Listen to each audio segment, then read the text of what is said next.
Salut à tous, c'est Axel de testmobile.fr. Aujourd'hui, j'ai 3 smartphones plutôt intéressants sous les yeux pour un petit comparatif de vitesse sur le web et de fluidité.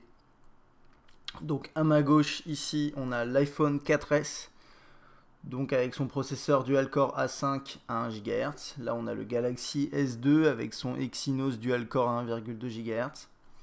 Et là à droite, on a le Nokia N9, donc avec un processeur single core à 1 GHz. J'ai choisi de mettre le N9 là-dedans, même s'il n'est pas en dual core, parce qu'il est quand même, c'est un appareil intéressant. Et un appareil, dans tous les cas, qui est à part. Donc, pour commencer, on va vider tout ce qui est cache, ou en tout cas ce qu'on peut vider. Et de toute façon, j'irai sur des sites sur lesquels je suis jamais allé, à part les premières pages que je vais faire. Donc on va effacer tout ça, effacer le cache ici, ici je vais vider ça. Et on va aller... Déjà on était sur test mobile et on va aller voir un petit peu en termes de fluidité ce que ça donne. Donc là on était... on va aller sur test mobile.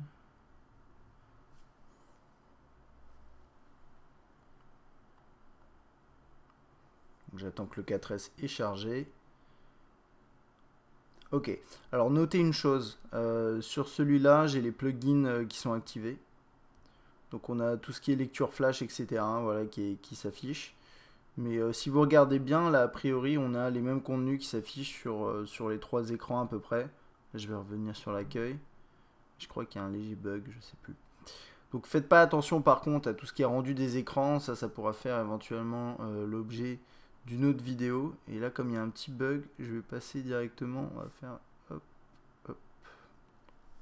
Et on va aller voir ce que ça vaut en termes de fluidité. Ok.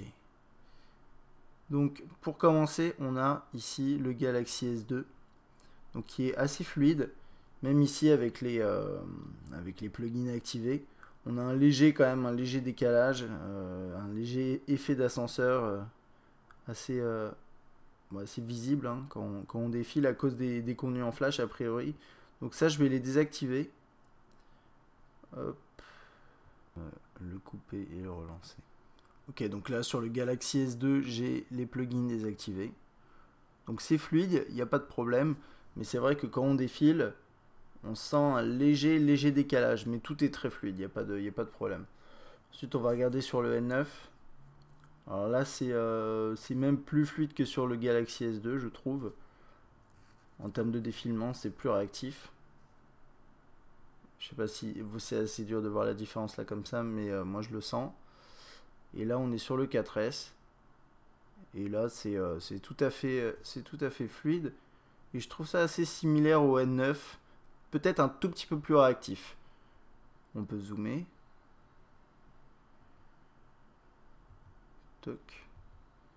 Donc là ici ça va dézoomer pour remettre le texte dans le bon espace. Ok.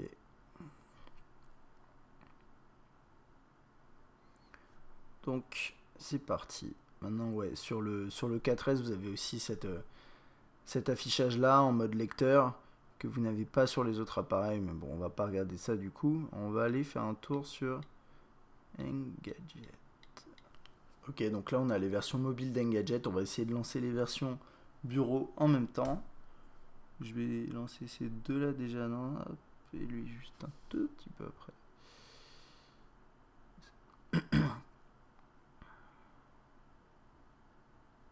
Donc ça a fini de charger sur le 4S, le Galaxy S2 qui termine un tout petit peu après, le N9 qui avait un petit peu de retard, je lui avais laissé une petite seconde de retard, est encore en train de charger, on va attendre un petit peu. Donc pendant que ça charge, on pouvait également défiler, on va voir un peu niveau fluidité ce que ça donne. Donc j'attends encore un peu, il doit y avoir certains composants qui chargent. Mais ça reste fluide dans tous les cas.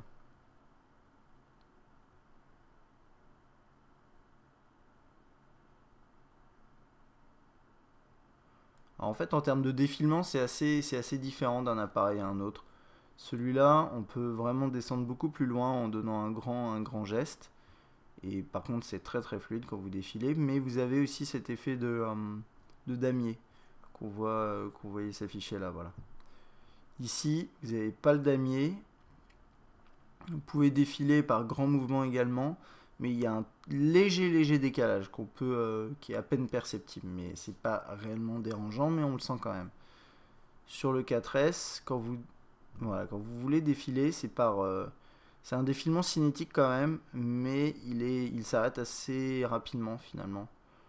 Mais c'est très très fluide aussi. Bien sûr, on peut zoomer.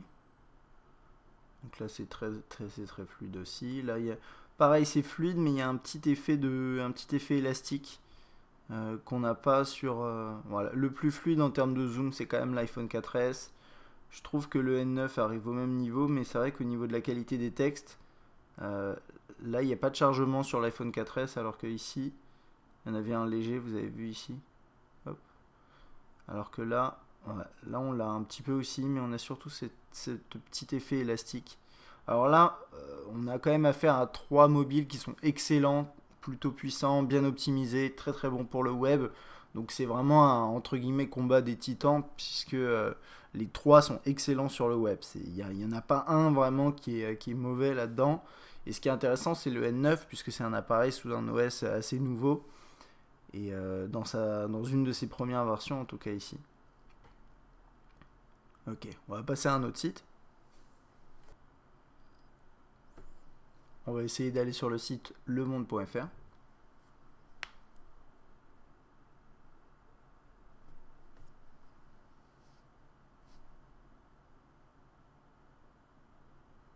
Donc là à gauche et à droite, on a les deux versions mobiles. On va essayer d'accéder à la version complète. Donc ça va être en bas de la page. Le N9 a mis un tout petit peu plus de temps quand même ici.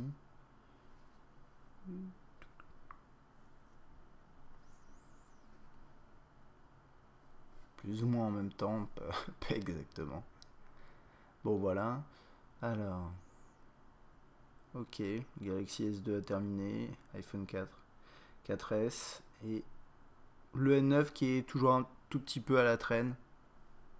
On va charger un article, on va attendre qu'il est terminé.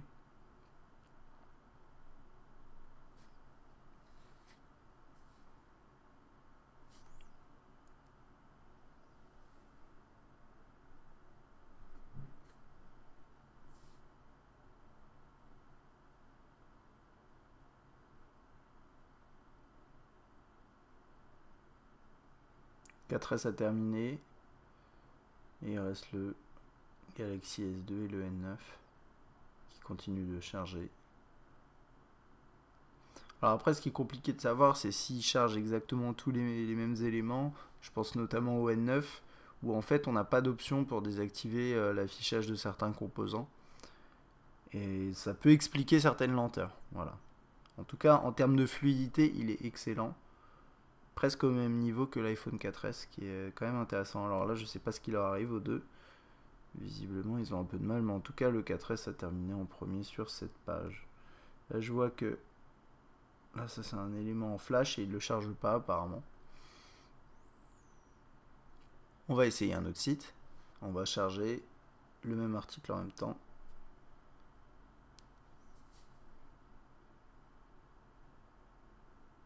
Donc le 4S vient de terminer, suivi du Galaxy S2 et du N9 qui suit juste après. Voilà, donc là c'était assez proche.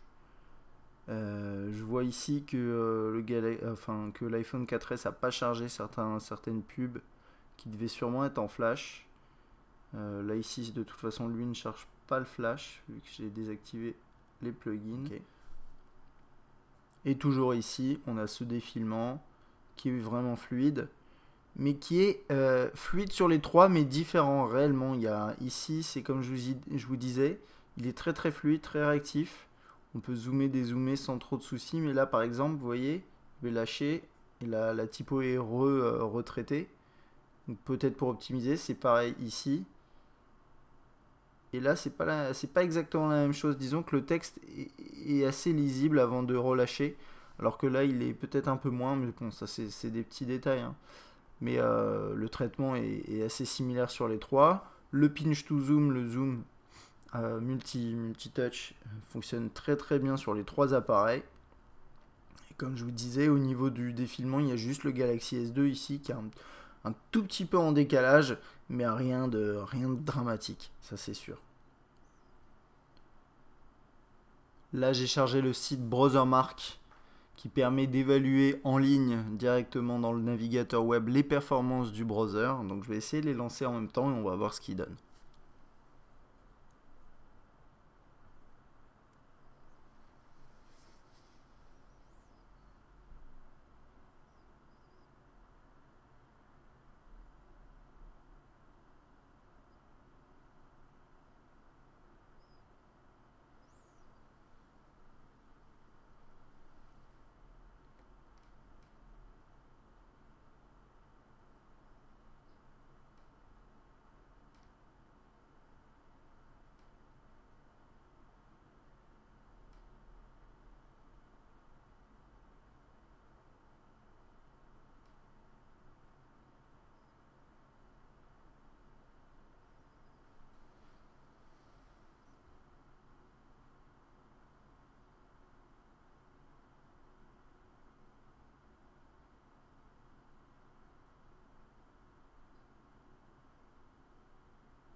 Donc là, dans le test, le Galaxy S2 semble être un tout petit peu en avance, mais j'ai l'impression que les tests se déroulent de façon un petit peu plus fluide sur l'iPhone 4S.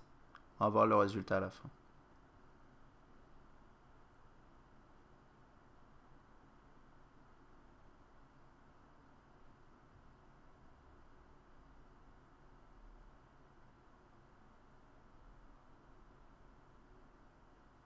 Ok. Donc on a nos premiers résultats. Donc le premier résultat, c'est le Galaxy S2 qui nous sort un 47 991.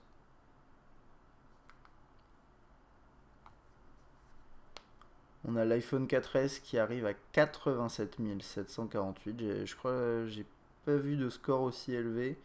Peut-être sur le N900. Le score était assez élevé également, mais je sais plus à combien il était. On va regarder sur le N9 quand il aura terminé.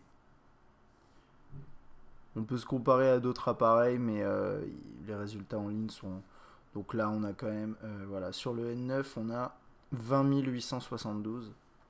Qui est quand même nettement en dessous.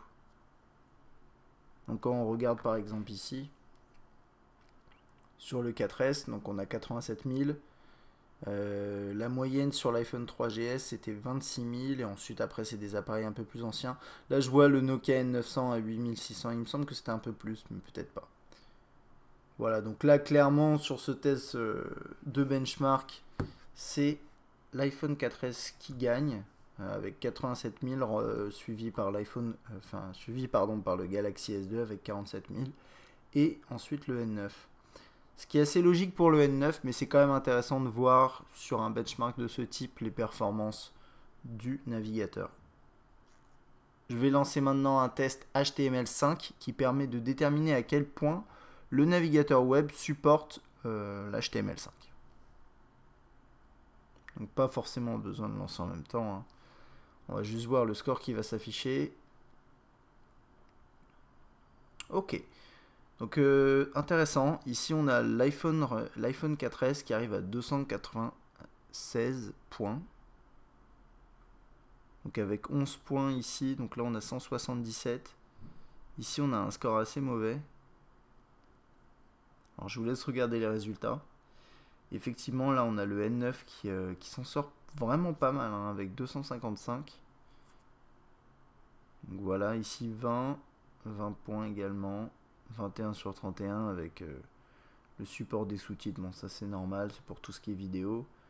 Ensuite ici on a audio 20 sur 20, enfin non pas 20 sur 20, mais 20 points en tout cas. La 13 sur 28 pour le Galaxy S2. La 23 et 22, donc là le N9 s'en sort bien. Ensuite il y a différents éléments, on va pas tous les regarder, mais globalement, sur un test HTML5, c'est l'iPhone 4S qui arrive premier, suivi du N9 et du Galaxy S2.